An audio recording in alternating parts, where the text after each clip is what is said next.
Témoignage oral de Monsieur Tayeb Kassem dans le cadre des 30 ans de l'opération Daguet, enregistré à son domicile le 2 mars 2021, il est 10h02.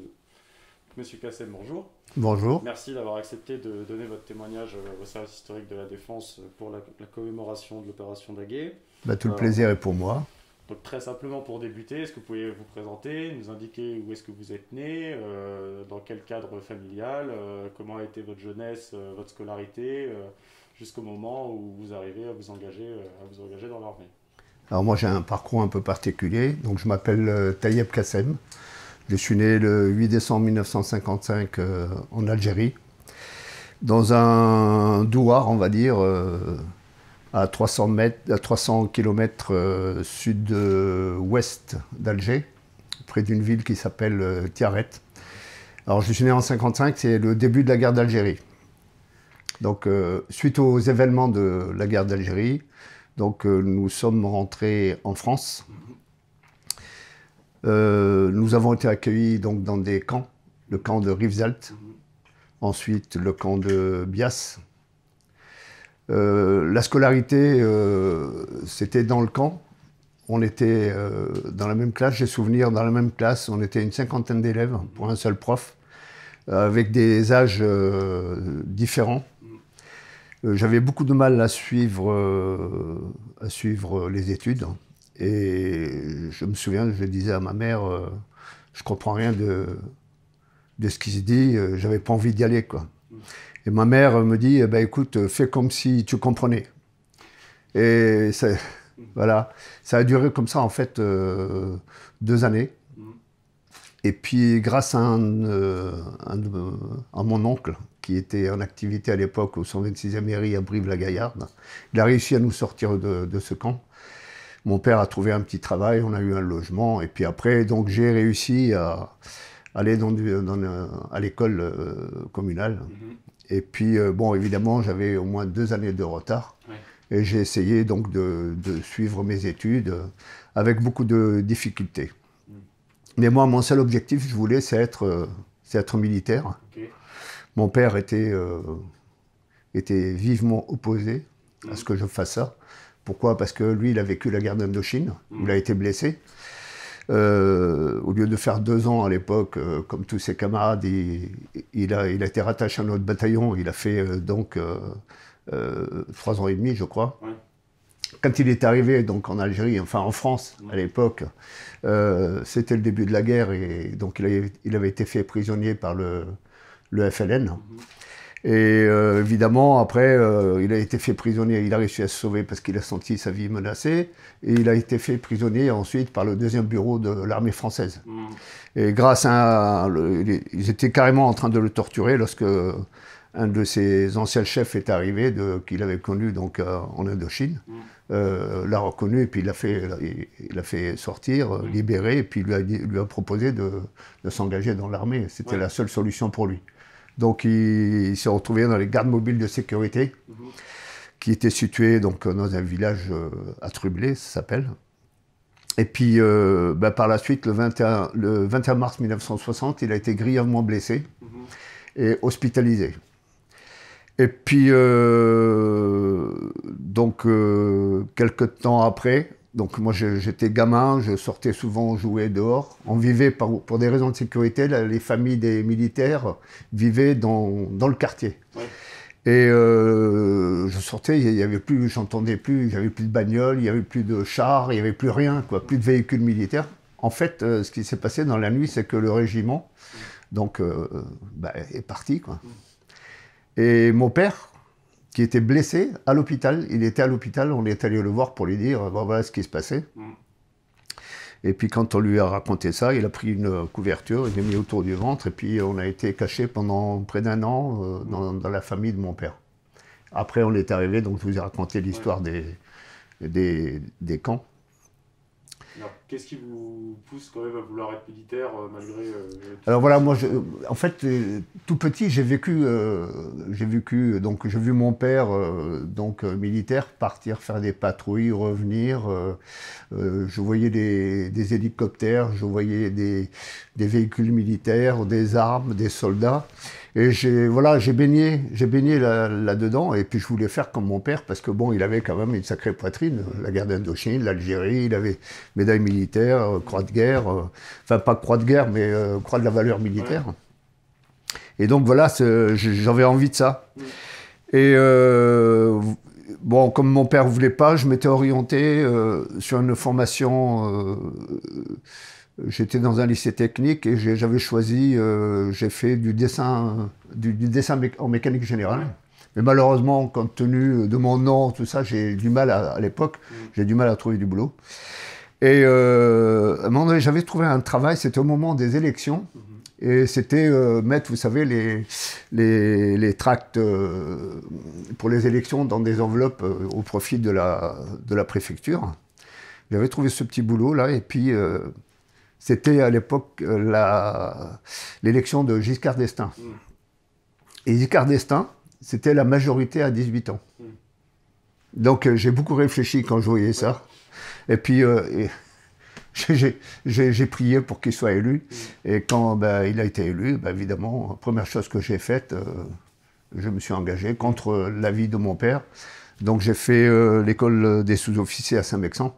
Okay. Vous êtes engagé tout de suite comme sous-officier Pardon? Vous êtes tout de suite engagé comme sous-officier? Je suis rentré dans une école. Donc il y a le NSOA, l'École nationale des sous-officiers d'actifs, qui se trouve à Saint-Mexan. Ouais. Donc je suis allé voir un centre de documentation de l'armée de terre. Comme je travaillais à la préfecture à l'époque, pendant une période, parce qu'ils avaient des crédits pour ça.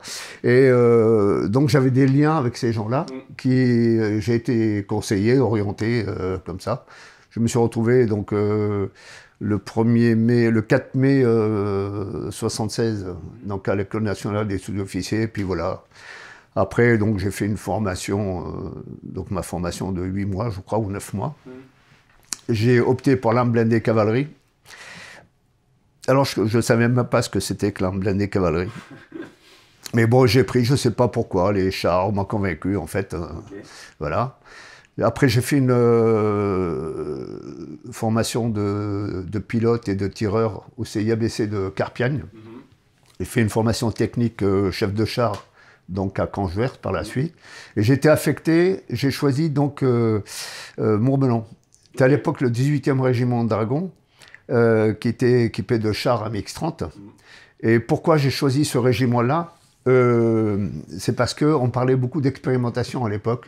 Caméra bas niveau de lumière, après il y a eu la caméra thermique, l'indicateur de cap. Donc j'avais choisi ce régiment-là, qui à peine un an arrivé après, il a été dissous, il a été appelé, donc il a pris l'appellation de 4e régiment de dragons. Donc voilà, j'ai fait 8 ans donc, à Mourmelon. J'étais chef de char, sous-officier adjoint.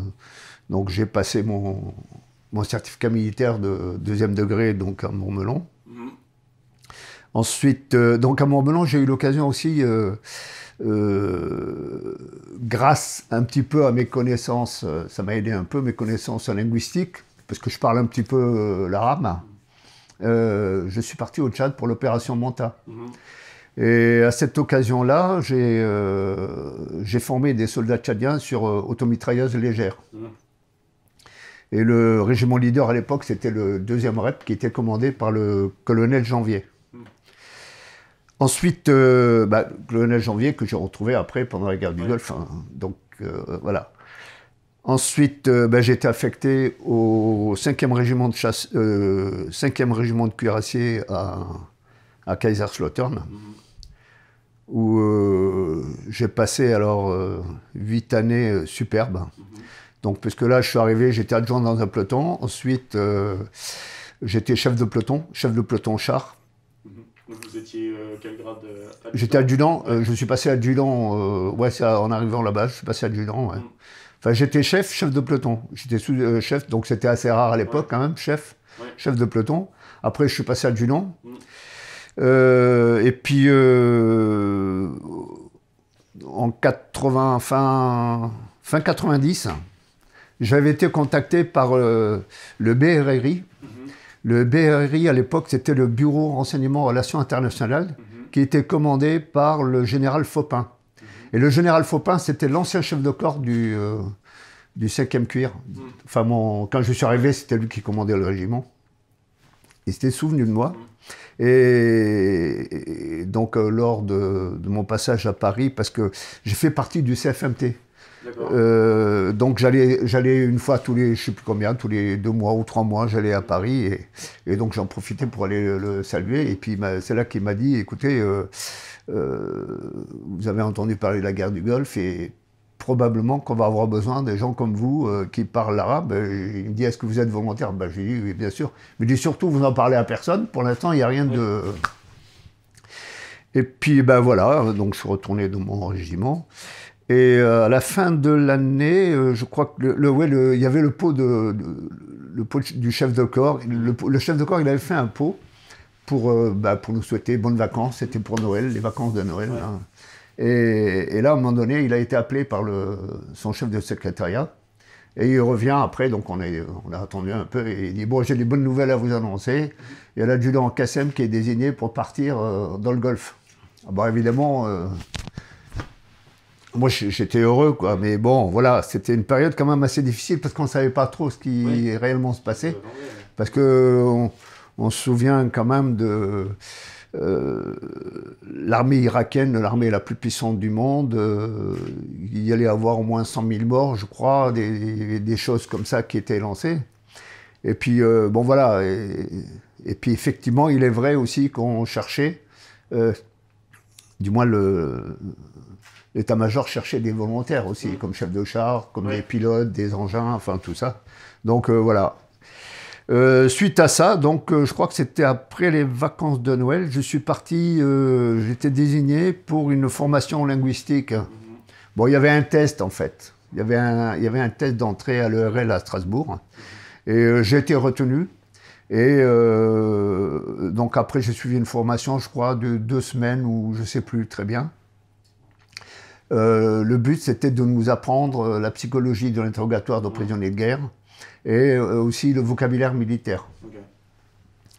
Donc, j'ai souvenir de trucs assez marrants parce que il y avait un aspirant avec nous, là, qui était... c'était notre prof d'arabe. C'est marrant parce qu'il s'appelle Claude Valuy. Alors, c'était lui notre prof d'arabe, alors qu'il y avait Tayeb Kassem, il y avait Abdelkader, il y avait Mostefa, il y avait, je ne sais plus, Mohamed, des noms comme ça. Il y avait 2 légionnaires avec moi et puis un gars du génie. Et puis, enfin, c'était lui notre prof. Et puis, le soir, on allait manger des pizzas à Strasbourg. Et puis, il nous obligeait à faire des commandes en arabe. Il n'y a que lui qui parlait en français. Et nous, c'était pour se perfectionner. Puis, en fin de compte, il y avait une super ambiance. Parce que ce gars-là, lui, n'était pas destiné à partir avec nous. Oui. Et en fait, on l'a persuadé qu'il s'engage pour la durée de la guerre. Et il s'est engagé pour la durée de la guerre. Okay. Donc il est venu avec nous, donc il a fait partie de... Enfin bon, on a été convoqués par la suite, et il a fait partie de la SIPG, section d'interrogatoire de prisonniers de guerre. Donc on a passé quelques jours chez nous, je crois qu'il y a eu une interruption d'une semaine ou 4 jours après le RL, et on est parti ensuite, on a été reçus au BRRI, pour avoir des consignes. On a pris l'avion ensuite à Orléans. Je crois qu'on a pris c'était un Hercule. Ouais. Hercule. Donc on a embarqué quelques matériels qu'on avait perçus, notamment un P4. Ouais. Et en fait, moi j'ai fait le voyage Orléans.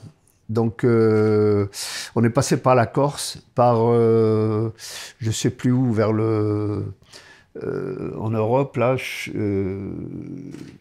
près de la Grèce, oui. À la Crète. On est passé à la Crète et la Crète, l'Arabie Saoudite. Et en fait, j'ai fait le voyage dans la P4, parce qu'il y avait tout plein de matériel, donc on était dans la P4, je trouvais ça assez marrant. On est arrivé un soir donc à Riyad, et puis Puis donc voilà, après on nous a dirigés vers parce qu'on est arrivé le soir très tard, on nous a dirigés dans des endroits pour passer la nuit, et au cours de la nuit, on a eu droit, vers, je ne sais plus, 2-3 heures du matin, on a eu droit à notre première alerte SCOOD. Ouais. Donc on s'est retrouvés dans les sous-sols avec les ANP, enfin tout ça. Là. En fait, on était un peu dans le flou artistique, on ne savait pas trop où est-ce qu'on allait, on savait bien sûr qu'on était là pour interroger des prisonniers, mais on ne savait pas où, ni comment, tout ça. Ensuite, on s'est retrouvés, donc 2 jours après, on a pris l'avion, on est allé à Afar al-Batin, la cité du roi Khaled. Donc là, évidemment, il y avait tout plein d'unités françaises.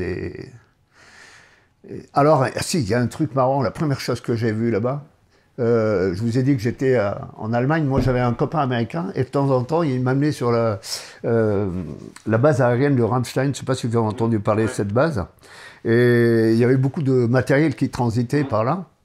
Et il m'a montré, mon copain John, il me dit, viens voir, je vais te montrer quelque chose. Et en fait, c'était dans un C5, un Galaxy, ils avaient amené du matériel de l'armement chimique.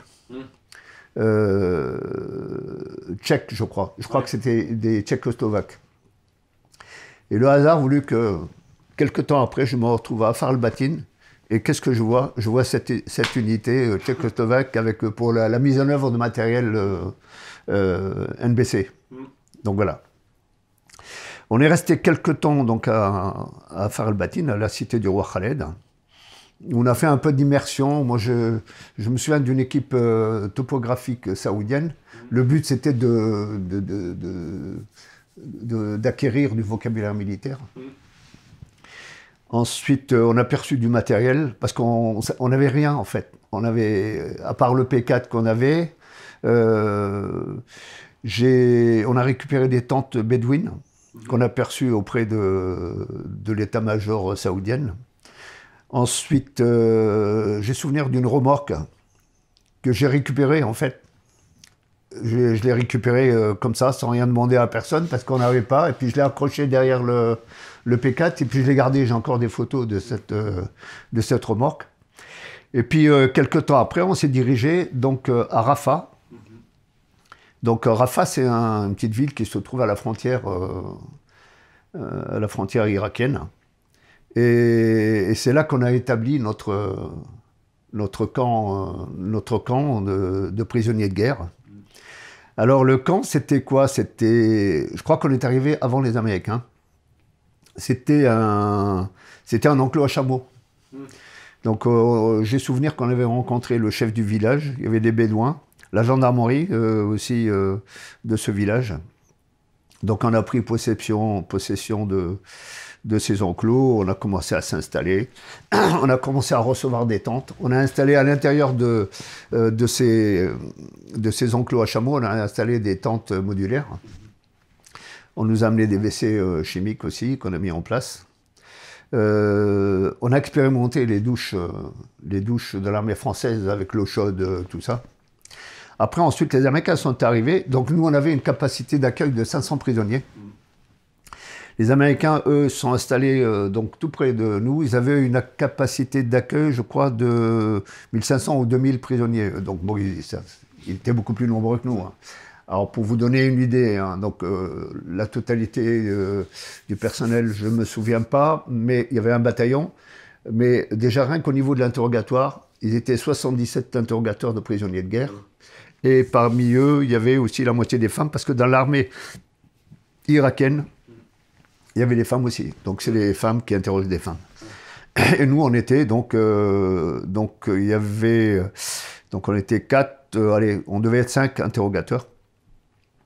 On était commandé par un colonel. Et puis, au moment de l'offensive terrestre, on a été dispatchés, en fait. Après, je me suis retrouvé tout seul au camp de prisonniers, avec un lieutenant, et le colonel le colonel. Donc pendant la période où il y a eu des prisonniers qui sont arrivés. Alors par la suite, donc on a fait la une des journaux, de la télévision dans le monde entier, parce que on a eu notre premier prisonnier. Notre premier prisonnier, c'était un déserteur. Alors le premier prisonnier donc, qui était interrogé par moi, en fait, l'unité qu'il a récupérée, c'est des Américains. Parce que cette unité américaine, petite unité américaine, était sous les ordres de l'état-major de Daguet. Et donc ce gars-là, il m'a raconté, donc il voyait à 120 km de là, il voyait les... Parce que Rafah, la ville saoudienne, même la nuit, les lumières étaient toujours allumées. Okay. Donc depuis la position où il était, 120 km, il voyait ces lumières et il se dirigeait sur les lumières.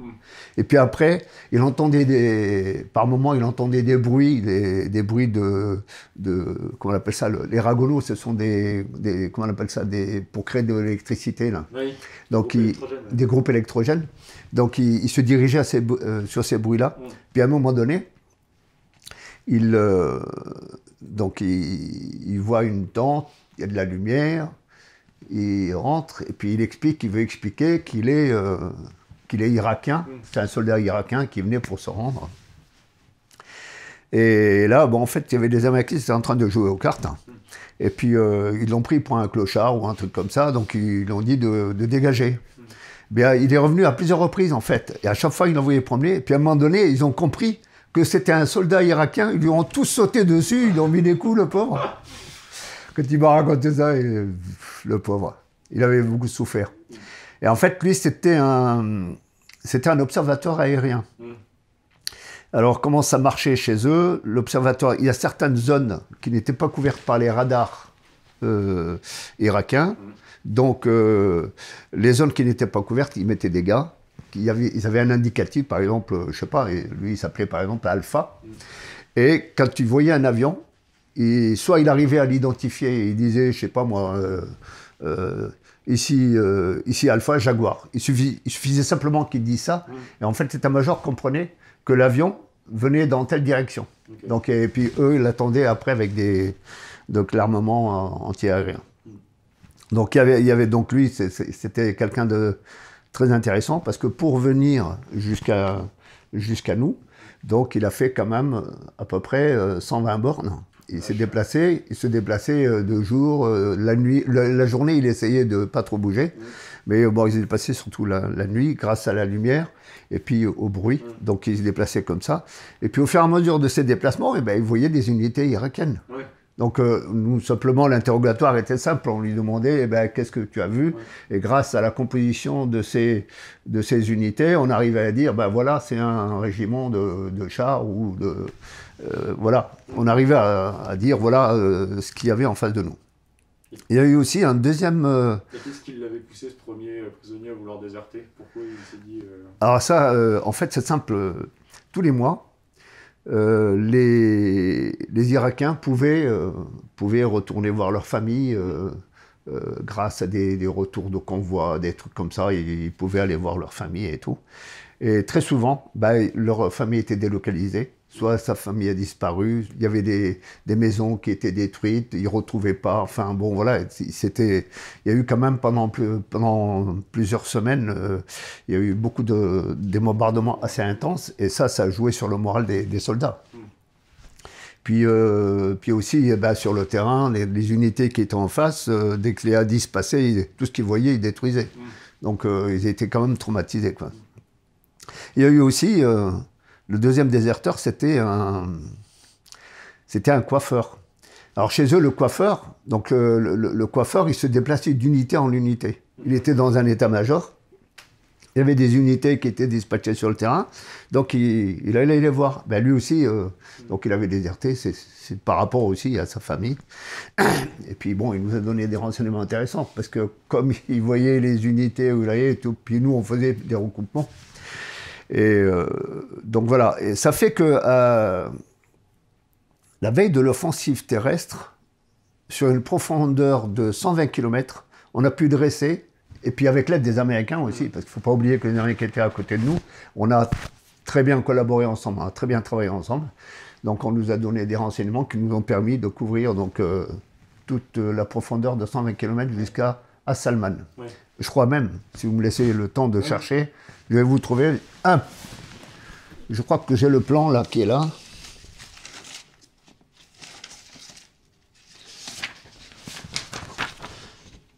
Alors, voilà. Sur une profondeur de 120 km, toutes les unités ennemies, donc cartographiées. Donc, je pense que ça a été sympa pour nos amis, quoi. Oui, c'est sûr. Ouais. Après, en fait, j'ai souvenir, à part ces deux personnes qu'on a interrogées, plus peut-être 2 ou 3 autres, tous les autres, il y a eu un afflux en l'espace de 4 jours, il y a eu un afflux, je crois, de pas loin de 2000 prisonniers. J'ai peur de me tromper, mais je crois que le chiffre, c'est 1864 prisonniers qui sont arrivés en l'espace de 4 jours. On raconte 500 places. Et en fait, on n'interrogeait plus, ils arrivaient, donc en fait, on leur demandait leur nom, prénom, date de naissance, enfin des renseignements juste administratifs, quelle unité ils appartenaient, ce qu'ils voulaient dire, on mettait, sinon, bon, on s'en foutait parce qu'on avait fait l'essentiel, en fait. Et puis, on s'occupait aussi beaucoup de leur santé. Donc, j'avais une équipe médicale avec moi. Et puis, bon, les gens qui étaient malades, donc voilà. Alors, il y a eu un truc qui m'a beaucoup aidé. En fait, quand les prisonniers ils arrivaient, donc on les mettait, ils étaient fouillés, ils étaient colonne par an contre un mur. Puis il y en a certains, ils arrivaient, donc ils n'étaient pas attachés, mais d'autres avaient des liens, vous savez, en plastique. Ouais. Et puis c'était le suivre, et j'ai demandé à un soldat qui était là de couper le lien. Et le gars, donc c'était un jeune soldat, donc il a pris sa baïonnette et il essayait de couper, mais il n'y arrivait pas. En fait, à un moment donné, la baïonnette a ripé, donc il a ouvert le bras. Et bien évidemment, il y avait tout plein de... Donc moi, évidemment, le gars, je lui ai dit, mais c'est pas bien ce que tu as fait, tout ça. On avait des prévôts qui étaient avec nous. Donc les prévôts sont venus voir pour... donc j'aurais demandé, donc en fait, le fait qu'il soit là, que le médecin soit là, c'est-à-dire qu'on a pris en compte le blessé. Ensuite, les prévôts ils sont venus demander ce qui s'est passé et tout ça, donc pour dire, bon voilà, nous les prisonniers, on les traite bien, quoi. Et en fait, j'ai gagné la confiance des autres prisonniers parce qu'ils ont vu ce qui s'est passé. Ils se sont dit, donc après, en fait, il y avait tout plein de complicité avec eux. Donc ils venaient, ça se passait très bien. Donc en fait, ils parlaient d'eux-mêmes. Il n'y avait pas besoin de les violenter ou quoi que ce soit. D'ailleurs, on n'a jamais violenté qui que ce soit parce qu'ils étaient tellement traumatisés que donc ils parlaient tout seuls, quoi. Donc après, donc je crois que ça a duré un mois cette histoire-là. Je crois qu'on est le camp a fermé au bout d'un mois, il me semble. Donc en fait, c'était au mois de... Donc on est arrivé février, un mois et demi à peu près. Un mois et demi à peu près. À la suite de ça, on a accompagné les prisonniers vers Afar el-Batin, où ils ont été pris en compte par l'armée saoudienne. Et le but, c'était de les ramener, de les libérer, et puis pour qu'ils retournent chez eux. Après, je ne sais pas ce qui s'est passé. Je ne sais pas très bien ce qui s'est passé. Ok. Alors, donc, par rapport ça, c'est dans la période... Alors oui, le camp de prisonniers, on l'appelait Clémence. Okay. Clémence, pourquoi Clémence? Parce que le commandant du camp, le commandant Coulon, sa femme a accouché, puis ils ont appelé leur fille Clémence. Okay. Puis Clémence allait bien. On a eu la visite aussi de... Alors, je ne vous ai pas parlé de comment on avait structuré le camp. Évidemment, il y avait, comme il y avait plusieurs enclos à chameaux, pardon, on a mis les officiers d'un côté. Il y avait même, je crois, il y avait même un chef de corps d'une unité réserviste qui était là. Et puis les soldats et les sous-officiers, parce qu'il y en a qui ne voulaient pas donner leur grade aussi. Donc on les a mis ensemble. Et j'ai remarqué aussi qu'il y avait un problème quand même avec les Irakiens, et des Irakiens kurdes aussi. Parce que j'ai souvenir lorsqu'on leur donnait à manger, donc ils faisaient la chaîne bien sûr, comme tout le monde, et il y avait un Kurde, je le trouvais toujours derrière, je ne comprenais pas pourquoi. Et en fait, il le virait tout le temps derrière. Donc j'ai mis le holà bien sûr pour que ça se passait bien. Et on a eu la... Alors c'est le hasard, c'est la chance aussi qui a voulu ça. À un moment donné, j'avais été invité à boire le thé avec les officiers irakiens. Et on était tous assis, par terre, là. Et puis on a eu la visite de la Croix-Rouge internationale, qui sont venus voir comment étaient traités les prisonniers, quoi. Et c'était des personnels civils qui étaient là, et puis elle s'adresse à moi à un moment donné, et puis elle me demandait d'où j'étais, quoi. Donc elle me prenait pour un Irakien, en fin de compte. Alors j'ai trouvé ça assez marrant. Je dis, oh, non. Alors en fait, ils ont trouvé ça assez bien du fait qu'on partage le thé avec eux. Alors évidemment, il y a eu aussi, on a respecté les conventions de Genève, nous, puisque ils ont touché un salaire. On leur donnait des cigarettes aussi. Donc voilà, tout s'est très bien passé avec les prisonniers. À aucun moment il y a eu des violences ou quoi que ce soit. On a eu peut-être une ou deux personnes de la garde républicaine, des gens qui étaient très aguerris. D'ailleurs, la plupart de ces même si la plupart c'était des réservistes, c'était des soldats qui étaient assez aguerris, hein, beaucoup plus aguerris que nous. Parce qu'il y a eu la guerre quand même contre l'Iran pendant 7 années. Et donc, ils ont connu l'odeur de la poudre, ils connaissent. Donc, alors que la plupart d'entre nous, non, à part quelques-uns qui ont fait des opérations extérieures. Mais bon, ben voilà, ils n'étaient pas du tout motivés, ils n'avaient pas envie de se battre. Parce qu'on les a enlevés à leur terre d'un seul coup. Et puis, je pense qu'ils étaient persuadés que ce que faisait Saddam, c'était pas juste, quoi. À part, je vous dis, les gens de la garde républicaine qui, eux, évidemment, c'est des gens qui sont privilégiés. J'ai souvenir, il y en a un qui me dit « Ah, Saddam, Barroh, Beddem, Nefdik, ya Saddam ». Alors ça veut dire de par ma âme, de par mon sang, je te sers au Saddam. C'est le cri de guerre de la garde républicaine, quoi. Donc voilà, c'est la partie... Donc une fois qu'on a rendu les prisonniers, moi on est retourné à Far el-Batin, on restait 2 ou 3 jours. Certains de mes camarades sont partis en France. Moi, j'étais retenu pour participer à la libération de l'ambassade de France à Koweït City. Oui. Donc l'ambassade, elle avait été déjà libérée, mais donc il y a un renfort qui est arrivé pour se mettre en place, un renfort de 1000 hommes à peu près. Donc c'est là que j'ai connu le Comdet, donc le colonel Monnier-Vinard. Donc j'étais là en tant que major de camp. Donc il y avait des unités le 17e RGP et une unité de la Légion étrangère, des démineurs en fait. Oui, le 6e règle. Alors je ne me rappelle plus du nom, c'est le 6e règle, ouais. Je crois, règle. le 6e règle et le 17, donc qui était là, plus une unité du 3e RIMA, je crois, ou 2e RIMA, qui était là aussi. Et donc moi j'étais un peu cellule rance et je faisais major de camp. Je dois dire que j'étais un petit peu, l'électron libre, quoi. J'étais l'électron libre.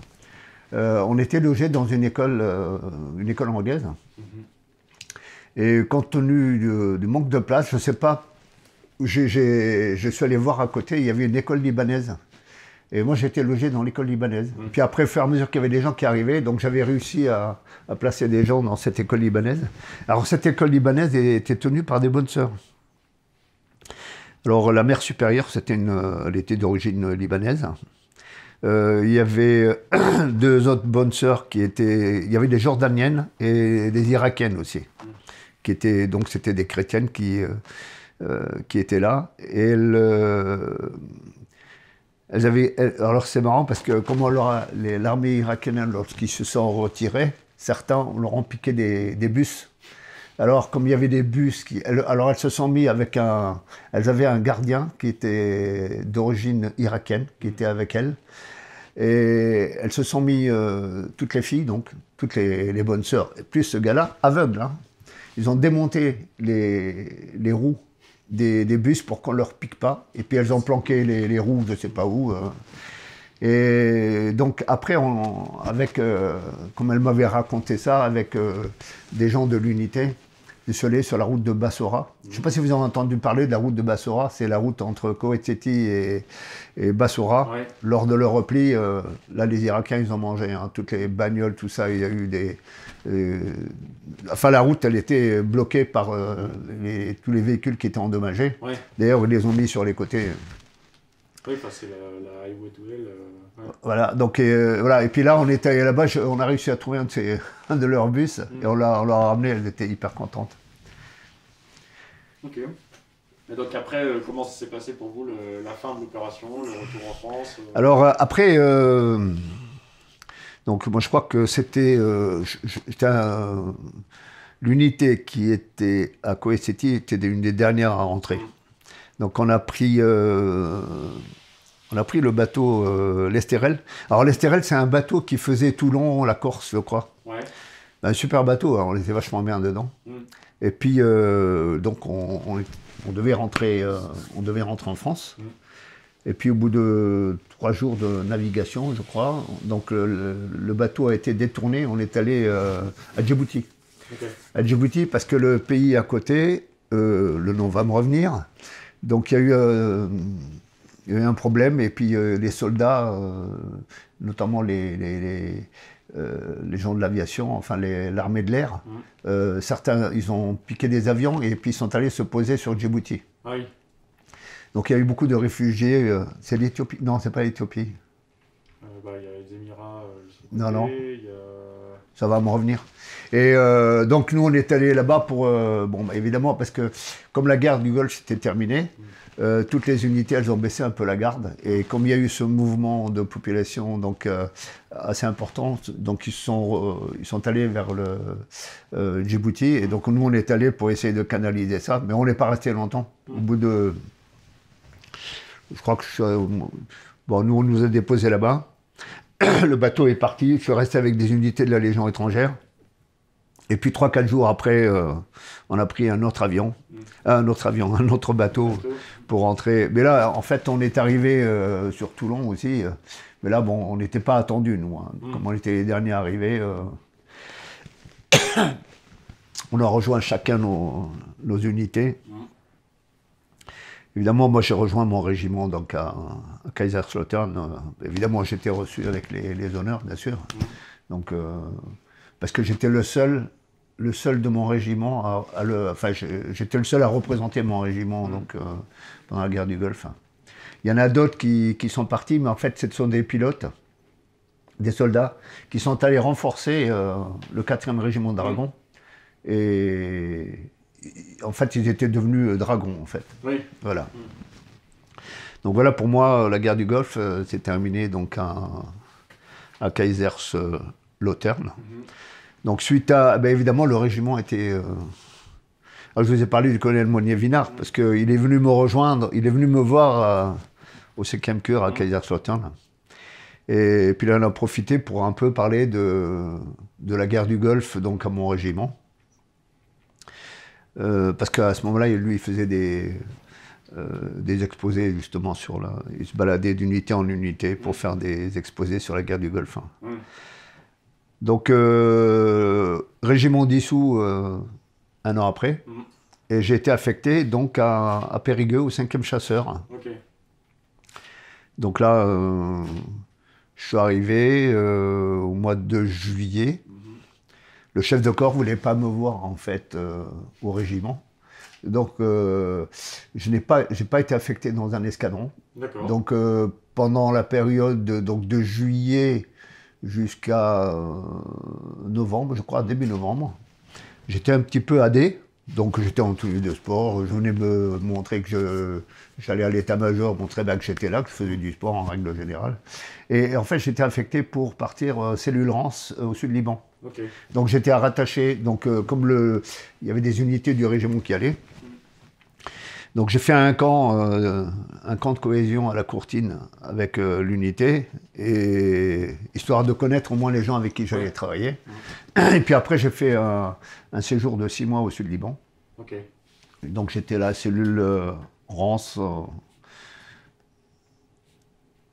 Et après, évidemment, je ne sais pas pourquoi, à chaque fois que je pars en opération, je reviens, le régiment est dissous. Donc, j'ai à peine fait la connaissance des gens de mon régiment, que donc je suis rentré, c'était au mois de mai 94, régiment dissous. J'étais affecté à l'école de cavalerie, où j'ai suivi après un un stage de formation, parce que moi à l'origine je vous ai dit, hein, je suis blindé, donc j'ai suivi une formation d'instructeur Charles Leclerc. Okay. Donc j'ai fait de l'instruction à des lieutenants, des jeunes qui sortent d'école, hein, des Saint-Cyriens. Expérience très intéressante. À la suite de ça, le général voulait que je sois son porte-fagnon. Donc voilà, j'étais porte-fagnon du général avec le général Pelletier. Ensuite, il y a eu le général commandant les écoles de Saumur, du coup. Bah, c'était le général commandant l'école de Saumur. Ensuite,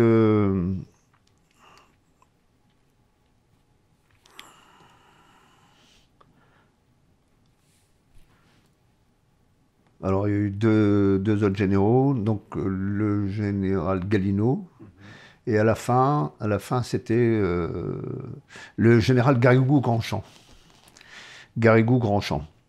Donc j'ai souvenir, une petite anecdote, des PMAT qui étaient venus tous les ans, la DPMAT rend visite au régiment, et puis il y en a un qui dit « Ouais, comment ça se fait, l'adjudant-chef Cassem, là, ça fait 4 ans qu'il est là, il n'est toujours pas muté, alors que... Non, 4 ans, 9 ans qu'il est là, il n'est toujours pas muté, et puis moi, ça fait peu de temps que je suis muté, alors... » Puis le colonel de la DPMAT, il dit « Non, mais en fait...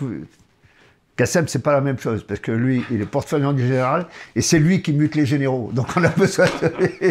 Parce que j'ai eu 4 généraux, effectivement. En règle générale, le porte-fagnon, il fait quoi? Il fait un général. Ouais. Le deuxième, bon, voilà, 2 au maxi. Et puis bon, moi j'ai eu la chance de... Bon, dans tous les postes que j'ai occupés, moi je me suis extériorisé, même en opération extérieure. Après, donc j'étais en fin de carrière et je ne souhaitais pas être muté à Paris parce que très souvent, donc on veut nous muter à Paris. Et le général m'a appuyé pour que je sois muté à Fontevraud. Donc j'ai fini, j'ai été PSO. Je suis arrivé donc à Fontevraud. J'étais chef de secrétariat du chef de corps. Okay. Ensuite. Le régiment est devenu régiment NBC. Je postulais aux élections là, pour être président des sous-officiers. J'ai été élu président des sous-officiers. Et puis après, bon, j'ai quitté l'institution en 2008, je crois. Donc, 2008, j'ai quitté l'institution. J'ai travaillé dans le civil après. Un truc que j'ai toujours voulu faire. J'y pensais même pendant quand j'étais militaire, c'était encadrer des jeunes éloignés de l'emploi. Donc faire de l'insertion professionnelle. Donc j'ai fait ça, jusqu'à l'année dernière. Donc depuis 2000, j'ai commencé en 2010. Parallèlement à ça, je faisais de la réserve opérationnelle à l'école. Donc voilà, je fais ça. Je suis également président d'une association de harkis. Voilà, et là je reprends dans quelques semaines où je vais faire de la réserve citoyenne pour accompagner des jeunes, justement, pour faire le lien armée-nation. En fait, c'est des jeunes qui vont venir faire des stages à l'école militaire. Je vais les accompagner pendant, je crois, 2 ou 3 jours par semaine ou par mois, je ne sais plus. Donc, ça me semble intéressant. Donc, voilà, je fais ça. Alors, je fais partie également de la commission solidarité de l'Office national des anciens combattants et victimes de guerre, donc à Angers, où je vais une fois tous les 3 mois. Alors voilà en gros. Ok, bah, très bien. Ça a été assez vite quand même. Bon, j'ai 2-3 questions. Oui. Par rapport au départ pour l'opération Daguet, alors c'est un départ qui s'est un peu fait précipitamment. Comment vous avez réussi à vous organiser? Comment vous vivez le fait de devoir partir comme ça aussi vite, sans trop savoir En fait, franchement, moi d'abord, j'étais assez excité au fait de partir, participer à cette opération.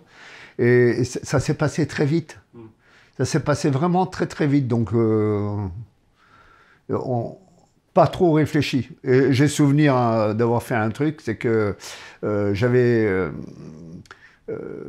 quand je suis parti, donc c'était au mois de janvier. Au mois de janvier, j'ai pensé à la Saint-Valentin. J'ai acheté des cadeaux pour mon épouse. J'ai remis donc à la voisine. J'avais remis de l'argent, enfin tout ça. J'ai donné des consignes pour qu'elle fasse tout ça, quoi. Et voilà, en fait, c'est tout. Par contre, j'ai pas prévenu mes parents parce que mon père était malade, ma mère aussi. Je voulais surtout pas qu'ils sachent. Et d'ailleurs, quand on a eu quand j'étais en camp de prisonniers, quand on a eu ces 2 premiers déserteurs, là, on a eu la visite de la télévision, enfin des différentes télévisions, et je n'étais pas informé.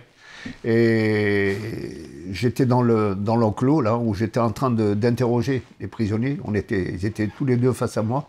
Et puis je leur parlais, et puis à un moment donné, je vois juste au-dessus, là, au loin, sur le bord du mur, une espèce de mirador, je voyais une caméra et tout. Je me demandais ce que c'était. Et après, bon, fini, je sors. On me dit, voilà, c'est la télé, voilà, tu vas être sur les infos, tout ça là.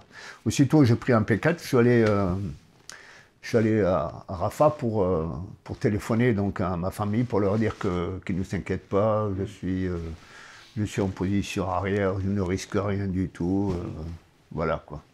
Et je me souviens, il y avait un journaliste qui m'avait suivi pour voulait savoir ce qu'ils m'ont dit les prisonniers. Ouais. Et que je parlais, en fait, je parlais à mes parents, je ne voulais pas qu'ils sachent quoi. Mais bon, alors donc, on va dire, les journalistes, là, ils ont fait, ça c'était bien avant l'offensive terrestre, là, et pendant un mois, donc, ces images, elles ont fait le tour du monde. Alors, ma fille, elle avait enregistré la cassette, là, et puis après, avec mes déménagements, tout ça, j'ai perdu. C'est pour ça que je vous ai posé la question. Alors par rapport notamment à la menace NBC, est-ce que vous étiez entraîné par rapport à ça? Comment vous l'avez géré sur place, notamment vis-à-vis des prisonniers? Est-ce qu'il y avait du matériel pour eux, s'il y avait une manière chimique, un abri? Comment ça se... Alors nous, évidemment, moi j'étais formé pour ça, parce que bon, déjà j'étais chef de peloton. Donc j'avais cette formation-là, on était équipés, donc on avait tout le matériel qu'il fallait. Les Irakiens, ils étaient équipés quand ils étaient sur le terrain, bien sûr, puisqu'on a récupéré, on est tombé sur des stocks de matériel, des magasins, ils avaient ce qu'il fallait. Hein. Mais après, quand ils se sont rendus, ils n'étaient pas équipés. Oui. De toute façon, ils ne risquaient plus rien, puisqu'il ne pouvait pas y avoir d'attaque à partir du moment où ils étaient tous prisonniers, il n'y avait plus rien en face. Donc ils étaient équipés quand ils étaient sur le terrain. Par contre, après, quand ils étaient chez nous, de toute façon, on n'avait pas de quoi les équiper. Oui. Parce que nous, on avait nos équipements propres. Et puis, rien d'autre. Mais ça a été un frein, quand même, les attaques chimiques, là. Enfin, on ne sait pas trop si on a eu, mais enfin, on avait des talacs qui se mettaient souvent en marche. Hein. Ouais. Mais bon, on ne savait pas trop. J'ai souvenir d'un gendarme qui est venu nous rejoindre.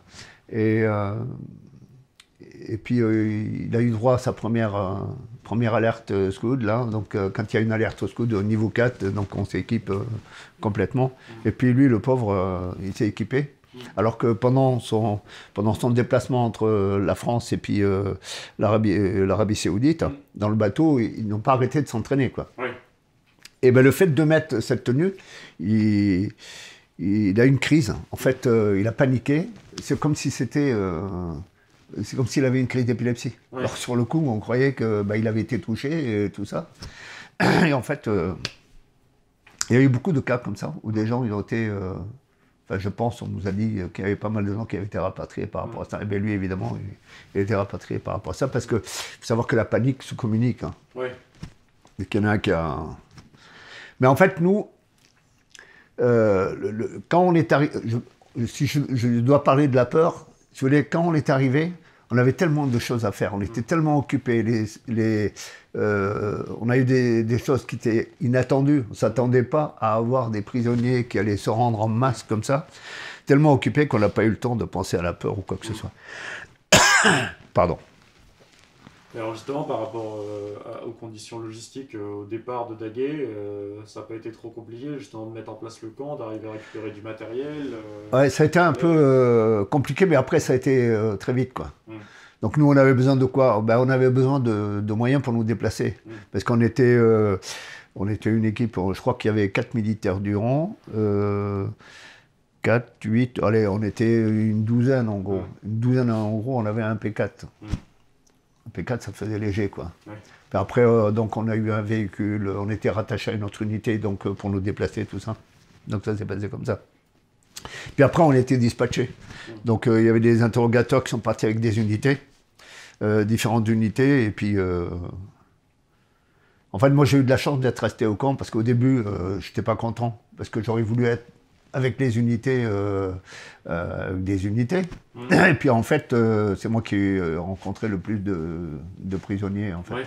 Donc, et puis je partais des fois comme ils avaient besoin d'interrogateurs. Donc on venait me récupérer pour aller interroger des gens sur le terrain, et puis me ramener. C'était assez intéressant. Ok.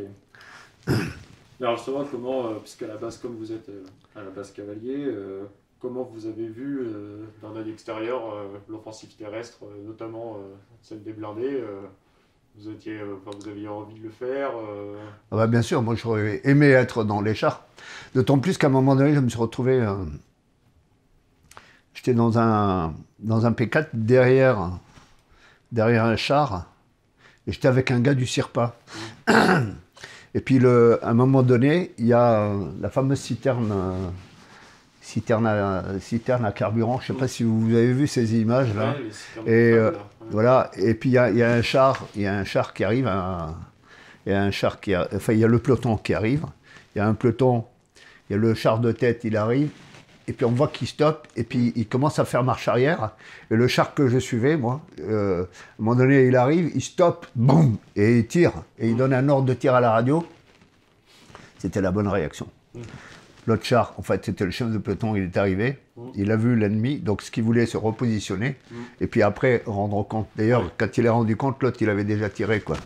Donc c'était la bonne réaction, et il avait bien réagi, quoi. Donc j'ai vu ça. C'est vrai que c'est assez impressionnant. C'est assez impressionnant. Alors, mais tout à l'heure, je disais que les Irakiens étaient beaucoup plus aguerris que nous. D'ailleurs, ça se voyait sur le terrain. Parce que je ne sais pas si vous avez vu des images, à un moment donné, vous avez des chars qui sont postés. Donc il y avait des trous qui étaient creusés pour embosser les chars. Et à côté, il y avait des trous, ils ont creusé des trous et ils ont mis des pneus dedans. Alors ces pneus étaient destinés à être brûlés en cas d'attaque. Et en fait, c'était fait pour éblouir nos caméras thermiques. C'est-à-dire quand vous mettez le feu, donc ça crée un halo de lumière, et puis en plus, bon, bah, la fumée, donc ça eux, ils étaient planqués en fait derrière. Ça empêchait d'identifier le char. Voilà, donc identifier puis être vu aussi. Et bon, la plupart, il y a des chars qui étaient détruits, mais vous voyez bien qu'ils ne voulaient pas se battre, parce que les chars qui ont été détruits, il n'y avait pas de corps à l'intérieur. Ils avaient creusé des trous, ils étaient à côté des chars. Donc ils n'avaient pas l'intention. Mais c'est vrai que les A10, ils ont fait des dégâts. Hein. Et les A10, on les voyait... et on entendait des tirs au loin. Donc ils ont fait pas mal de dégâts quand même sur les chars. Alors comment ça se passait au quotidien dans l'opération pour tout ce qui était, pour vous, pour le logement, la nourriture, l'adaptation au climat Bah, le logement, on était logé dans des tentes modulaires. La nourriture, ben, on avait un cuisinier, donc c'était soit des vivres fraîches, donc qu'ils achetaient donc à Rafah. On avait nos rations. D'ailleurs, nos rations avaient un grand succès auprès des Américains. Et donc voilà, ça se passait pas trop mal, quoi. Alors, moi j'ai souvenir aussi, il y avait des conteneurs, des conteneurs de... Même pas, ils étaient sortis des conteneurs, ce sont du Coca-Cola, du Coca et puis du Perrier, qui étaient donc disposés comme ça, là, mais personne n'en buvait parce que c'était exposé à la lumière, donc il faisait trop chaud, quoi. Trop chaud. À moins le soir, on en prenait, on buvait de temps en temps. Mais bon, voilà. Et ça venait, je crois, de... il y avait un problème économique entre la France et puis les États-Unis, je crois, à ce moment-là. Je ne sais pas si vous avez entendu parler de ça. Non. Donc, en fait, les Américains ne voulaient plus du Perrier. Et donc, voilà. Et puis, les Français, ils ne voulaient pas du Coca. Enfin, bon, voilà. Donc, tout ça, c'était... le surplus était envoyé. Donc ça nous arrangeait bien, remarquez. Oui. Alors, comment ça se passait niveau contact avec votre famille? Vous aviez du courrier le courrier, il y avait beaucoup de décalage. Mais il est vrai qu'en fait, on recevait beaucoup de courriers. En fait, les gens, que ce soit des Français ou les Américains ou d'autres pays, envoyaient du courrier comme ça à des gens qu'ils ne connaissaient pas. C'était un courrier pour un soldat quoi, daguet. Alors on recevait des courriers, on recevait des colis aussi, des colis. Et alors ce qu'on faisait, en fait, en règle générale, on mettait les colis, on les mettait en commun. Enfin, surtout quand j'étais à Kuwait City, parce qu'on avait l'infrastructure, on était dans des écoles, on avait des classes, donc on récupérait tous les colis, on mettait donc tout ce qui est boitage, machin et tout.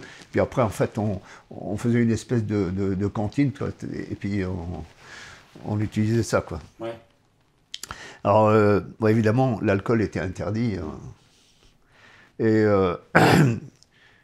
ça s'est passé au camp Clémence, là. Je passe dans une tente, et puis il y avait des soldats, ils avaient sur la table, ils avaient, vous savez, les bouteilles de sirop Tesser. Ouais. Le sirop Tesser, mais... alors, les gars, vous avez rien à boire, là? Allez-y, mon adjudant, regardez. Oh, bon, sirop Tesser, bon, on va essayer, quoi. En fait, c'était du whisky qu'il y avait dedans. Il y avait du whisky, il y avait du whisky, d'autres, c'était du Ricard. Donc, il y avait des Français, quand même, qui faisaient des efforts pour les soldats dans le Golfe. Alors, moi, j'ai reçu des trucs aussi. J'ai reçu un truc assez marrant.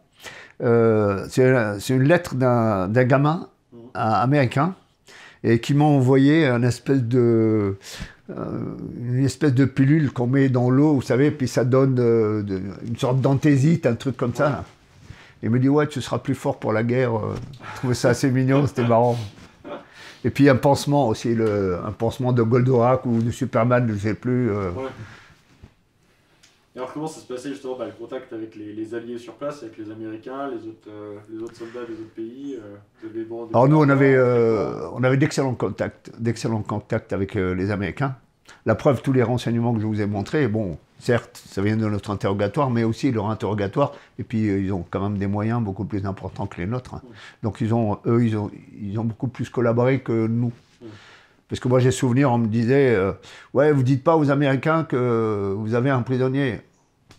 Ah, ils sont juste à côté. Ouais, faut le savoir. Et en plus, c'est eux qui l'ont récupéré, le gars, quoi. Donc, même s'ils sont sous nos ordres, ils communiquent avec leur hiérarchie quand même. Je trouvais ça un peu ridicule, parce qu'eux, ils étaient beaucoup plus ouverts que nous, on l'était. Mais bon, ça s'est très bien passé avec les Américains. Avec les Saoudiens aussi, ça s'est bien passé. Après, bon, les autres unités, bon, on n'en a pas vu d'autres. Hein.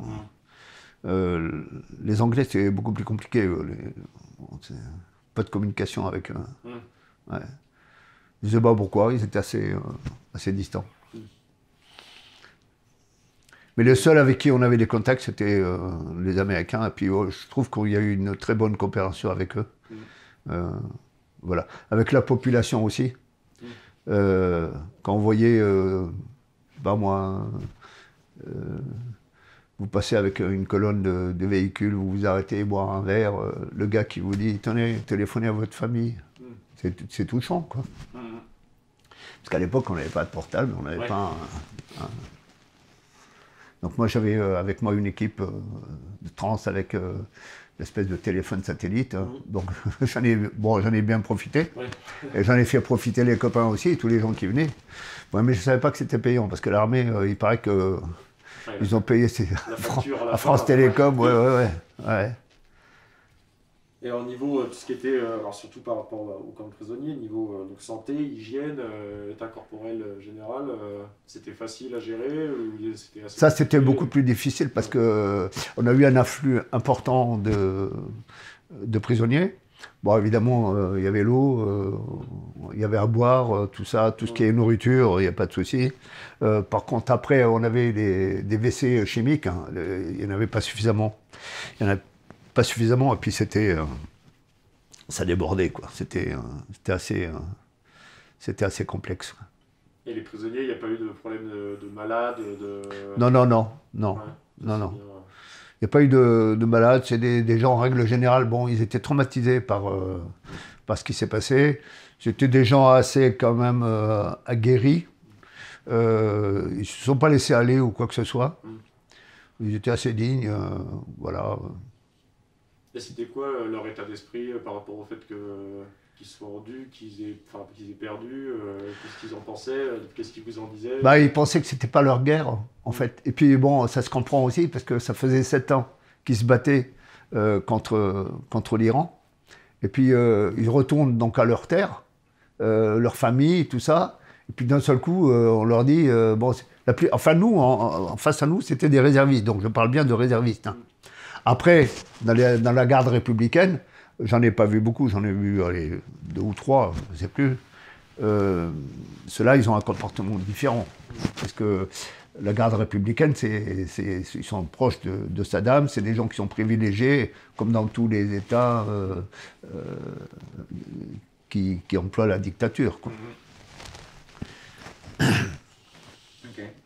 Et alors bon, quel regard après, donc, quand vous êtes rentré en France, comment les gens vous percevaient après avoir fait la guerre du Golfe? C'était un peu voilà, la grosse aventure de cette époque. Moi, je crois, déjà mes chefs, quand je suis arrivé dans mon régiment, bon, mes chefs étaient fiers de moi, parce que j'ai quand même représenté le régiment, quelque part.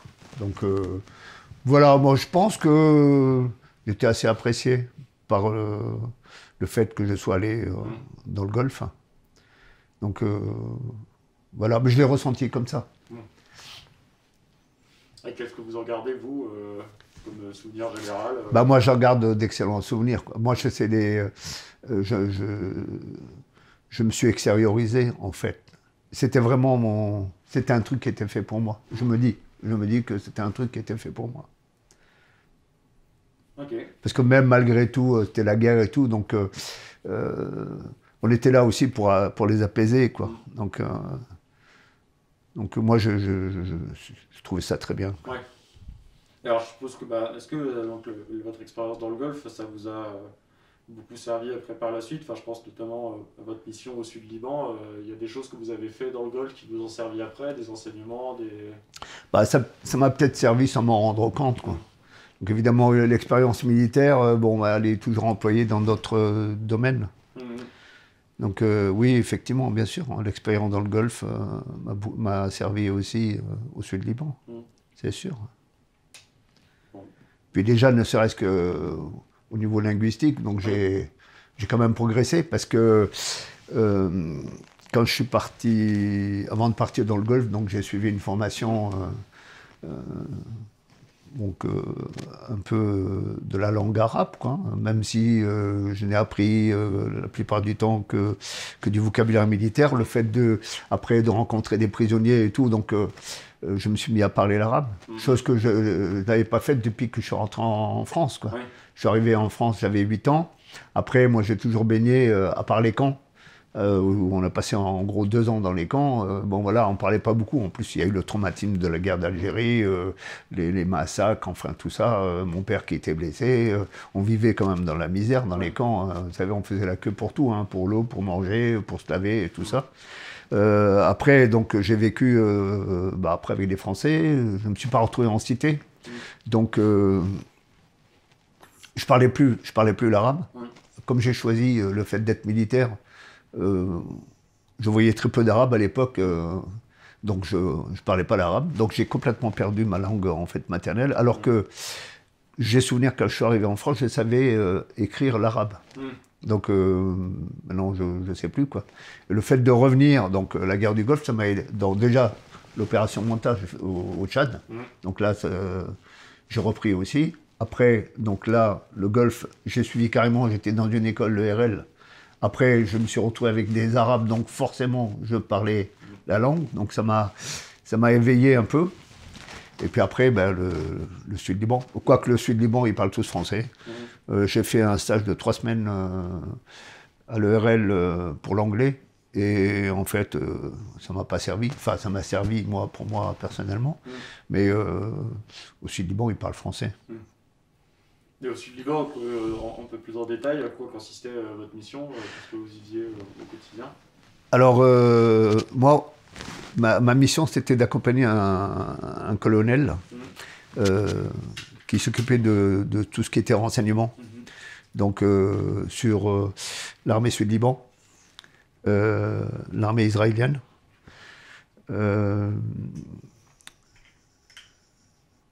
et puis l'armée régulière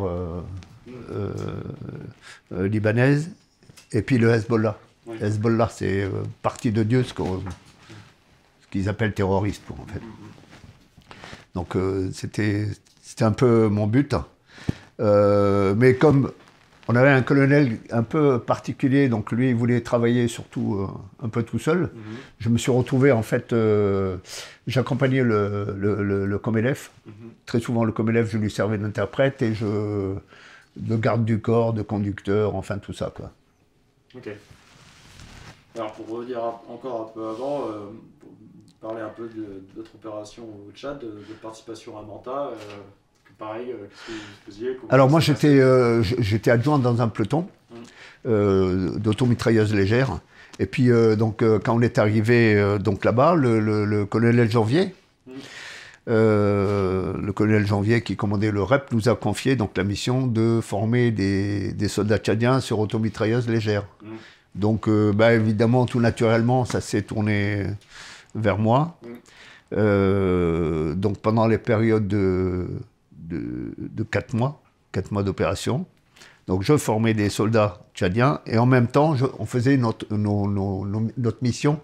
À l'époque on appelait ça la nomadisation. On partait sur le terrain, donc vérifier les villages, faire des patrouilles et puis on était en appui de l'armée tchadienne, quoi. L'armée tchadienne, qui n'avait pas d'uniforme bien sûr, donc c'était quand même difficile, quoi.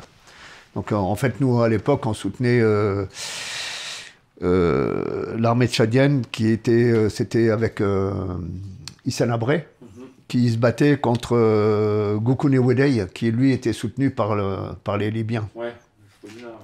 Donc ils savaient pas, enfin quoi que les Tchadiens, les pauvres, ils savaient pas trop, quoi. Parce que à un moment donné j'avais un guide avec moi, et le guide il s'appelait Isaka. Et puis il n'arrêtait pas de se gratter. J'ai dit mais arrête de te gratter, qu'est-ce qui t'arrive là? Il me dit ouais c'est une balle là, j'ai pris une balle ici là par un Français il y a quelques années là. Ah bon? Un Français qui t'a dit? Il me dit oui parce qu'en fait avant lui il était avec Goukouni Wedei. Ou non, c'était l'inverse, c'était la France qui soutenait Goukouni Wedei et lui était avec Hissène Habré. Et ben, enfin voilà quoi. Ouais. Bah il savait pas trop. Ouais, il changeait un peu. Ouais, comme ça changeait souvent de camp, voilà. Un coup il se retrouvait ami avec la France, un coup il était ennemi. Ouais. C'est assez compliqué quand même pour eux aussi.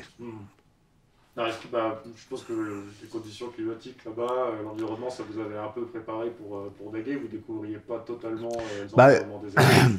Disons, moi, j'ai souvenir quand je suis parti pour l'opération Manta, j'étais à Montbelon. Et puis, une semaine avant, je crois qu'on faisait une marche, il faisait moins 18. Quand on est arrivé là-bas, c'est aux alentours de 40-50 degrés quand même, en plein désert. Mais la nuit, ça me rappelait les conditions climatiques de Montmelon. Tellement il faisait froid. La différence de température faisait que il faisait trop froid, quoi. Oui. Trop froid la nuit. On entendait même les cailloux péter, là. Ah ouais? Ouais, tellement il y a une différence de température, ça fait ça dans le désert. Ok. Bon, moi, j'ai plus de questions à vous poser. Si vous avez encore une anecdote, quelque chose à dire qui vous revient. Je sais plus, est-ce qu'on a fait le tour là de tout ça? Pour moi, on a fait pas mal de tours. Donc, on peut s'arrêter là. Merci. Merci d'avoir. C'est avec plaisir. J'espère que j'ai tout dit. Parce qu'en fait, on est pris dans le truc, on ne sait pas tout. Je pense que ça a été assez exhaustif. Donc, c'est très bien. On peut s'arrêter. D'accord. Eh ben, merci. C'est super. On a mis combien de temps? On a fait 1h15 à peu près, un peu plus d'1h10. Ah, et puis je pensais que ça irait plus longtemps. Je suis pas si bavard que ça en fait. Bon, ça va, franchement, sur le sujet.